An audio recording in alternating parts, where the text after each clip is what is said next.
하나님 아버지, 우리를 도우시고 인도하셔서 오늘도 하나님의 말씀으로 감동을 얻고 하나님의 마음과 생각과 뜻을 알며 우리의 마음의 소원이 하나님의 것과 같아지고 응답을 얻는 신령한 시간을 얻게 하여 주시옵소서.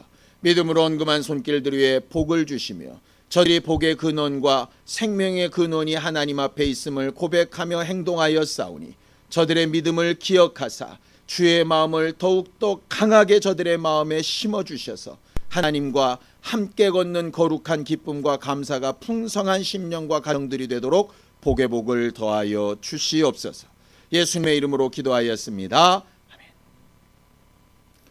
하나님의 말씀은 마태복음 1장 18절에서 25절까지 말씀을 함께 같이 합독하겠습니다. 마태복음 1장 18절에서 25절까지 말씀을 함께 같이 합독하겠습니다. 함께 읽습니다. 시작. 예수 그리스도의 나심은 이러하니라. 그의 어머니 마리아가 요셉과 약혼하고 동거하기 전에 성령으로 잉태된 것이 나타났더니 그의 남편 요셉은 의로운 사람이라. 그를 드러내지 아니하고 가만히 끊고자 하여 이 일을 생각할 때에 주의 사자가 현몽하여 이르되 다윗의 자손 요셉아 내 아내 마리아 데려오기를 무서워하지 말라. 그에게 잉태된 자는 성령으로 된 것이라. 아들을 낳으리니 이름을 예수라 하라. 이는 그가 자기 백성을 그들의 죄에서 구원할 자이심이리라 하니라. 이 모든 일이 된 것은 주께서 선지자로 하신 말씀을 이루려 하심이니 이르시되 보라 처녀가 잉태하여 아들을 낳을 것이요 그의 이름은 임마누엘이라 하리라 하셨으니 이를 번역한즉 하나님이 우리와 함께 계시다 함이라. 요셉이 잠에서 깨어 일어나 주의 사자의 분부대로 행하여 그의 아내를 데려왔으나 아들을 낳기까지 동침하지 아니하더니 나음의 이름을 예수라 하니라. 아멘. 우리 하나님은 자신이 하시고자 하시는 일을 나타내시고 미리 가르치시고 행동하시는 분이시라고 우리가 배웠습니다. 그런데 아무한테나 가르치시느냐? 그건 아니죠. 하나님께서 하나님의 뜻과 하나님의 계획과 하나님이 하시는 이 일을 가르치시기 위해서는 적어도 영적인 존재, 영이 살아있고 하나님을 인식하는 존재가 되어야 합니다. 그래서 요엘서에 하신 말씀과 사도행전에 이루어진 기록에 따라서 하나님의 영, 성령을 통해서 하시는 일이 우리에게 하나님의 마음을 가르치시고 하나님의 뜻을 가르치시는 것이라고 이렇게 성경은 가르쳐 말하죠. 성경을 좀 볼까요? 사도행전 2장 17절입니다. 사도행전 2장 17절입니다. 함께 합독하겠습니다. 사도행전 2장 17절 함께 읽겠습니다. 함께 읽습니다. 시작. 하나님이 말씀하시기를 말세에 내가 내 영을 모든 육체에 부어주리니 너희의 자녀들은 예언할 것이요 너희의 젊은이들은 환상을 보고 너희의 늙은이들은 꿈을 꾸리라. 이렇게 되어져 있죠. 하나님은 하나님의 하시는 일을 모두 다 드러내시고 나타내 주시기 위해서 모든 육체에 하나님의 영을 부어주시기 원하시는 분이세요. 그런데 그렇게 부어주시는 영을 아무나 다 받느냐? 그렇지 않습니다. 그 다음 절 18절을 볼까요? 함께 읽습니다. 시작. 그때에 내가 내 영을 내 남종과 여종들에게 부어주리니 그들이 예언할 것이다 그랬습니다. 하나님이 예언을 통해서든 말씀을 통해서든 이 기사와 이적을 통해서든 꿈을 통해서든 역사하시는데 하나님은 본질상 누구에게나 다 그걸 알리고 싶어 하시지만 누가 그것을 받고 누릴 수 있느냐? 하나님의 남종과 여종 이렇게 되어져 있습니다. 그런데 예수는 여기서 한 걸음 더 나가시죠. 뭐라고 얘기하시느냐? 자, 요한복음 15장 15절입니다. 요한복음 15장 15절입니다. 함께 합독하겠습니다. 요한복음 15장 15절입니다. 함께 읽습니다. 시작. 이제부터는 너희를 종이라 하지 아니하리니 종은 주인이 하는 것을 알지 못함이라. 너희를 친구라 하였노니 내가 내 아버지께 들은 것을 다 너희에게 알게 하였음이라 그랬습니다. 하나님은 하나님의 하시는 일을 알리고 싶으세요. 계획도 알리고 싶으시고 뜻도 알리고 싶으시고 어떤 길이 더 유익한지 어떤 길이 더 나은지 우리한테 응답하고 가르쳐주고 싶어 하시는 분이세요. 모든 육체에 부어주고 싶으신 분이세요. 그런데 문제는 뭐냐? 하나님의 종이 되지 않으면 그걸 받을 수 있는 능력이 없는 거예요. 예수는 그런 종도 일부만 알 수밖에 없다. 그래서 나는 너희를 종이라고 칭하지 않고 친구라고 칭하겠다. 그래서 너희에게 다 알게 했으면 좋겠다 라고 이렇게 예수는 말씀하시죠. 그럼 친구는 어떻게 되느냐? 그 앞에 14절에 이야기합니다. 함께 읽을까요? 시작. 너희는 내가 명하는 대로 행하면 곧 나의 친구라고 이렇게 되어져 있죠. 그러고 봤더니 이렇게 되어 있습니다. 창세기에 보면 하나님께서 천사들과 함께 소돔과 고모라 땅을 멸망시키러 갑니다. 기억나시죠? 아브라함이 그 천사들을 대접하게 되지요.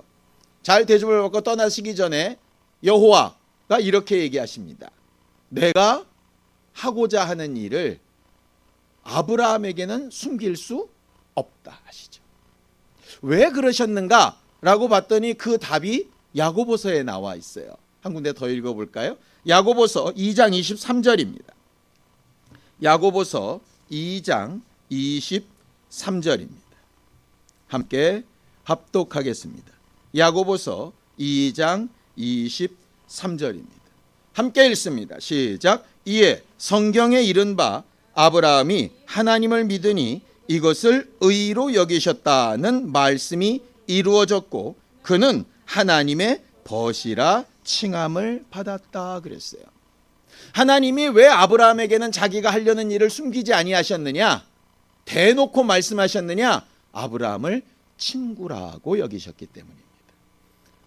구약 성경에 하나님의 친구와 같은 표현으로 된 사람들이 몇 명 있습니다. 대표적으로 아브라함, 모세, 그 다음에 다윗 뭐 이런 사람들이지요. 더 정확한 건 예수 그리스도도 하나님과 친구와 같은 그런 관계를 맺었던 것들을 보게 됩니다. 오늘 저녁에 우리가 기도하러 나왔는데요. 우리의 기도에는 여러 가지 모습이 있는 것 같아요. 첫 번째는 재판장 앞에 긍휼을 얻기 위해서 하는 기도가 있을 것 같아요. 소위 회개하는 기도 말입니다. 하나님 앞에 긍휼을 구하고 용서를 구하는 기도가 필요하겠죠.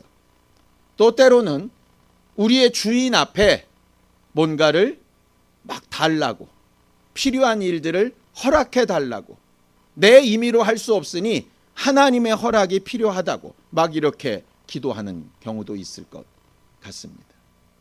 또 어떤 경우는 아버지 앞에 그냥 내 모든 책임과 의무를 다 맡겨버리고 아버지가 대신 책임져 달라고 막 이렇게 하는 기도도 있을 것 같아요. 그런데 성경엔 어떤 기도도 기록하고 있느냐 하면 하나님과 친구 사이처럼 대화하는 기도도 기록되어져 있습니다. 하나님이 궁극적으로 원하시는 게 뭘까? 그 모든 관계가 다 하나님 앞에 함께하는 거겠죠. 우리의 모든 죄를 용서하시는 재판관으로도 하나님을 대하고 또 우리의 모든 필요를 정말 공급해 주실 수 있는 주인으로도 대하고 내 모든 책임과 의무를 대신 감당해 줄 만한 내 아버지로도 대하되 실상 내 가장 깊은 속과 마음의 생각을 스스럼없이 내어놓고 하나님의 마음과 생각을 듣고 하는 그런 친구와 같은 기도도 반드시 필요할 겁니다. 예수께서 하나님 앞에 기도하셨던 거의 대부분은 아마 이런 기도의 내용이었을 것 같아요. 우리는 과연 하나님 앞에 기도할 때 어떤 기도의 중점이 되어 있는가를 좀 생각을 해봤으면 참 좋겠습니다. 우리가 사춘기 때를 이렇게 지나와 봤죠. 부모한테도 말하기 어렵고 선생님한테도 말하기 어려운데 친구들끼리는 굉장히 말이 쉽게 되는 경우들이 있었습니다. 특별한 어떤 해결책이 나오지는 않으나 그냥 대화를 하는 것만으로도, 내 마음을 표현하는 것만으로도 스스로 해결이 되었던 것들을 많이 보게 되죠. 또 나만 그런 고민이 있는 게 아니라 저에게도 동일이 있다는 것을 알고 묘한 동질감에 훨씬 더 내 편이 생긴 것 같고 그렇게 기뻤던 것들도 아마 있었을 것 같습니다. 우리는 하나님과의 관계를 자꾸 잘못 오해를 하면 멀리 떠나 계신 이상한 분, 나와는 전혀 차원과 레벨이 완전히 다른 분, 그래서 나는 그분 앞에서 완전히 꼬꾸라져 가지고 아무것도 못하는 이런 관계로 생각하기가 되게 쉽거든요. 그런데 예수라는 이름과 함께 임마누엘이라는 이름으로 오셨잖아요. 예수라는 이름은 우리가 생각하는 그 하나님이 맞습니다.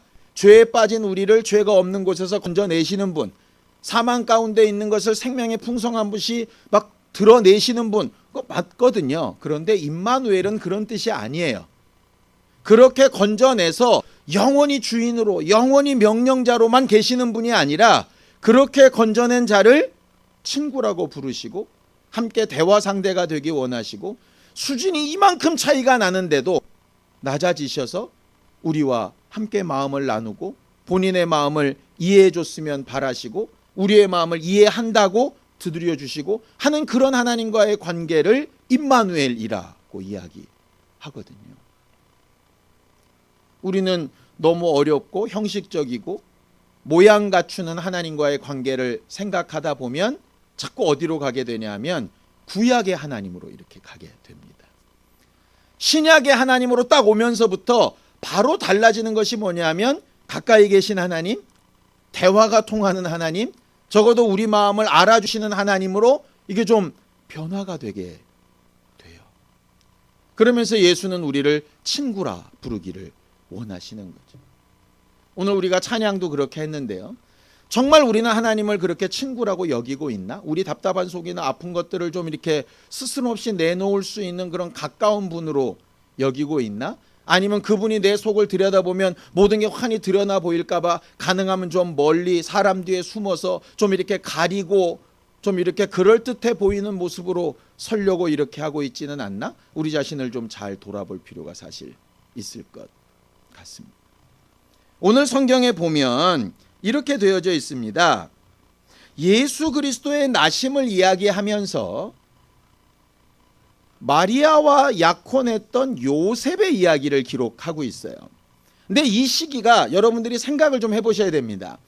말라기 선지자 이후로 선지자가 끊겼어요.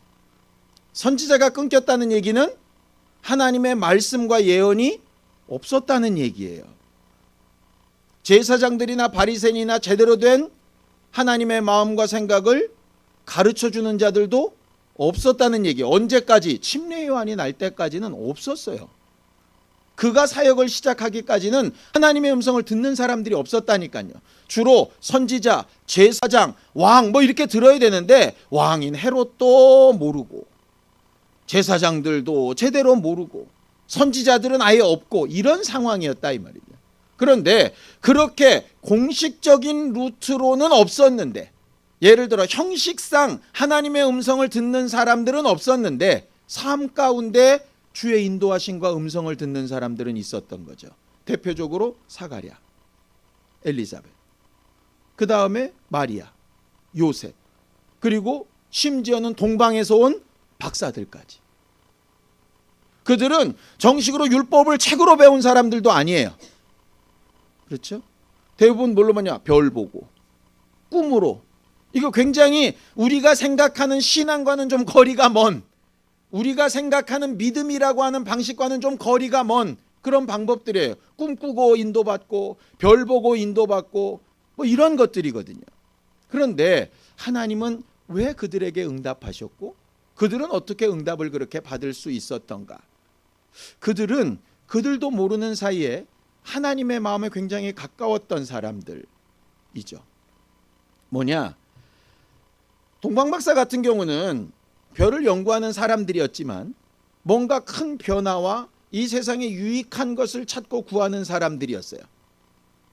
이스라엘이 그 당시에 세상의 중심이었던 때가 있었는데 그 이후로 그 중심이 틀어져서 많은 민족들이 서로 전쟁하면서 틀어진 이 세계에 뭔가 강력한 한 왕이 와야 된다고 꿈꾸던 사람이었어요.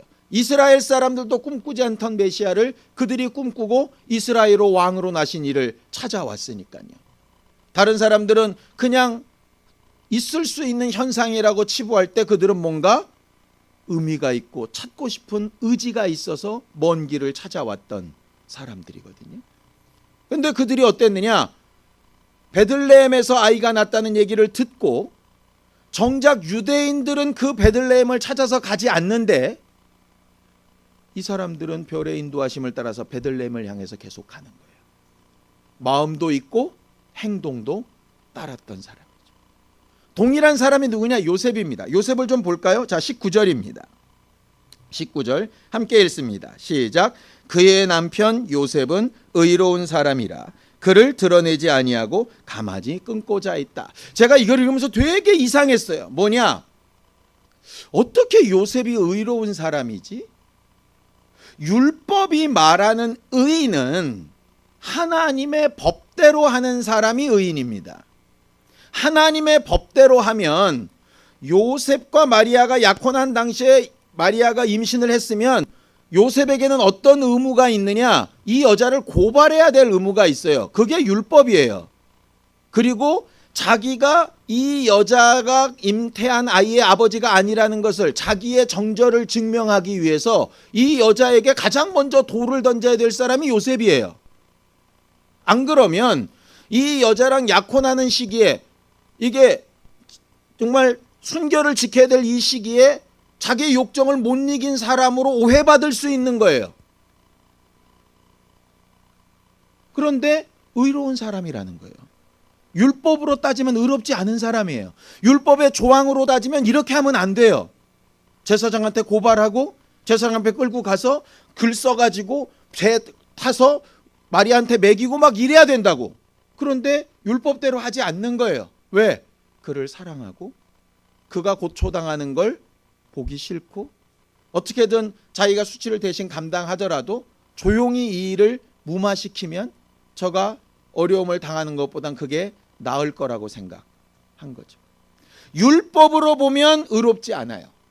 근데 말라기에서 얘기한 대로 하나님의 마음으로 보면 의로운 거죠. 차라리 내가 수치를 당하고 저를 살려야 되겠다는 마음이 있는 거예요. 그래서 거기에 의로운 사람이라고 쓰는 거예요. 이미 율법이 말하는 의와 하나님이 바라시는 의가 달라졌다는 얘기예요.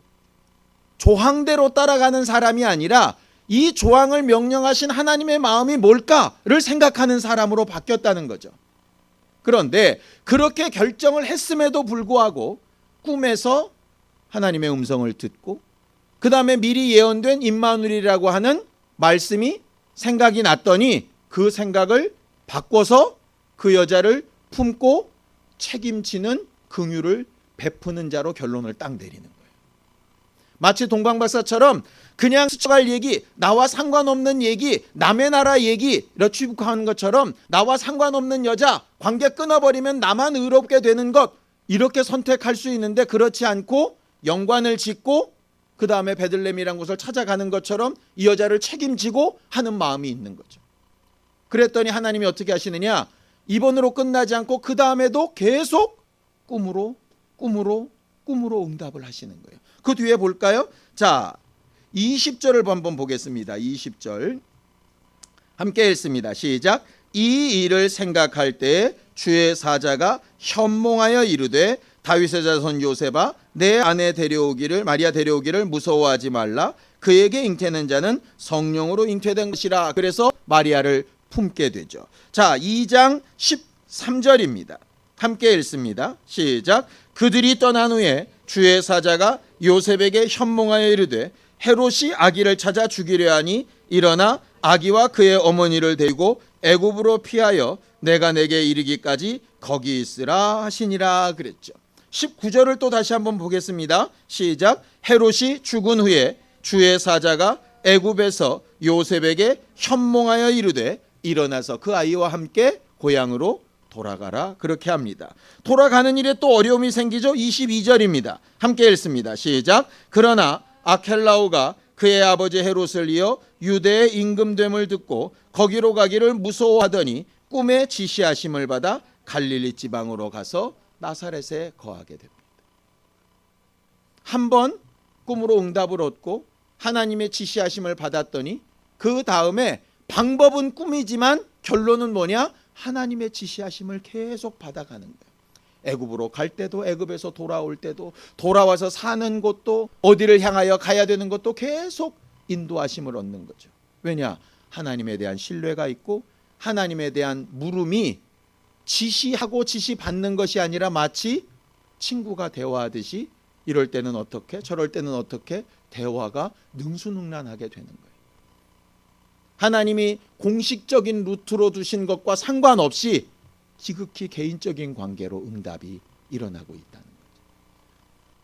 구약엔 우리가 지금까지 본 것처럼 문제가 생기면 왕이 제사장을 찾아가든지 선지자를 탔든지 뭔가 공식적인 루트로 가서 응답을 얻으려고 합니다. 마치 여러분들이 뭔 일이 있으면 목사에게 와서 묻고 기도 많이 하는 사람한테 가서 묻고 그런 게 마치 이런 것과 비슷하다고 생각하지 않습니까? 믿지 않는 사람이 어디 가서 묻죠? 점쟁이한테 가서 묻고 이러는 것과.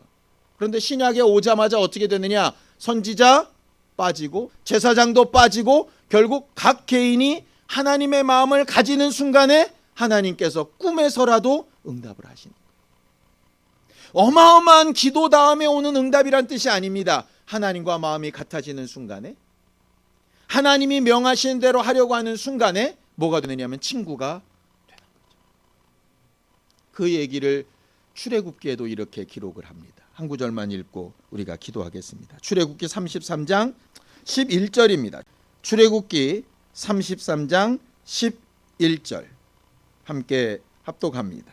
출애굽기 33장 11절 함께 읽습니다. 시작. 사람이 자기의 친구와 이야기함 같이 여호와께서는 모세와 대면하여 말씀하시며 모세는 진으로 돌아오나 눈의 아들 젊은 수종자 여호수아는 회막을 떠나지 아니하니라 그랬죠. 모세는 처음에는 하나님을 일방적인 관계로 만났습니다. 호렙산에서 하나님께서 일방적으로 애굽에 가라고 명령하시고 명령을 들어야 되는 종으로 만났죠. 그 다음에는 율법을 받을 때는 크고 두려워하는 마음으로 하나님께서 하라 하시는 대로 돌판에 쓰기도 하고 그것을 선포하기도 하고 그저 하라는 대로 했던 사람이었습니다.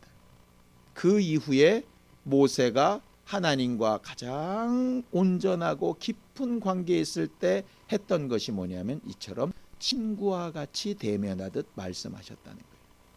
특별한 어떤 기도 제목이 있어서 만났다는 얘기가 아닙니다. 하나님께서 특별히 명령하실 것이 있어서 만났다는 얘기가 아닙니다. 그냥 평소의 삶 가운데 늘상 하나님과 대화가 됐다는 얘기예요. 우리는 하나님 앞에 특별한 어떤 응답을 얻기 위해서 주인 앞에 선 것처럼 어떤 큰 문제를 해결하기 위해서 재판장 앞에 선 것처럼 기도해야 될 때가 분명히 있을 겁니다. 그러나 그럴 때만 기도한다면 하나님과 우리의 관계는 임마누엘이라고 보기 어려워요. 하나님의 응답을 대부분 놓치게 됩니다. 하나님의 응답을 세세하게 받고 우리의 삶에 하나님께서 인도하시는 방향이나 하나님께서 원하시는 그 일들을 제대로 놓치지 않고 잘 얻기 위해서 필요한 부분이 하나님과 친구처럼 기도하는 거예요. 그렇다면 우리가 집에 가는 길에라도 오늘 저녁에 꿈속에서라도 내일 아침에 일어나는 비몽사몽간에라도 그는 우리 마음에 말씀도 하시고 꿈도 꾸게 하시고 예언도 또 말씀이 생각나는 것으로도 감동으로도 얼마든지 역사하실 거예요. 그런 부분을 너무 공식적인 루트로만 매여서 뭔가를 하고 뭔가 또 깨닫고 자꾸 이렇게만 생각하지 말고 오늘부터는 우리의 기도가 하나님 앞에 훨씬 더 개인적이고 훨씬 더 가깝게 느껴지는 부분도 살아날 수 있게 되기를 예수님의 이름으로 축원합니다.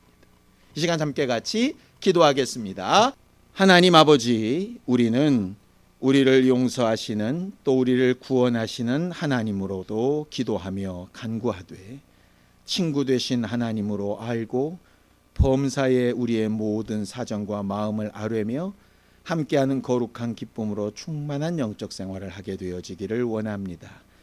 우리가 갈 바를 알지 못하고 어찌할 바를 알지 못해 힘들어할 때에 꿈으로라도 마음과 생각으로라도 형편으로라도 말씀으로라도 감동으로라도 어떤 모습과 모양으로라도 우리를 가르치시며 인도하시며 하나님의 마음과 생각을 알게 하시는 응답이 우리 안에 풍성히 드러나게 도와주시옵소서.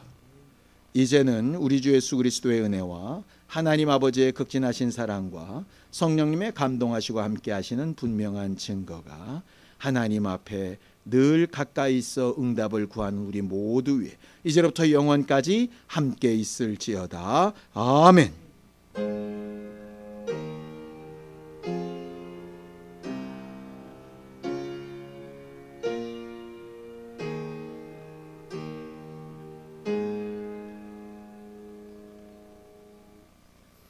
우리 기도 들으신 하나님 앞에 감사한 박수 내겠습니다. 수고하셨습니다. 감사합니다.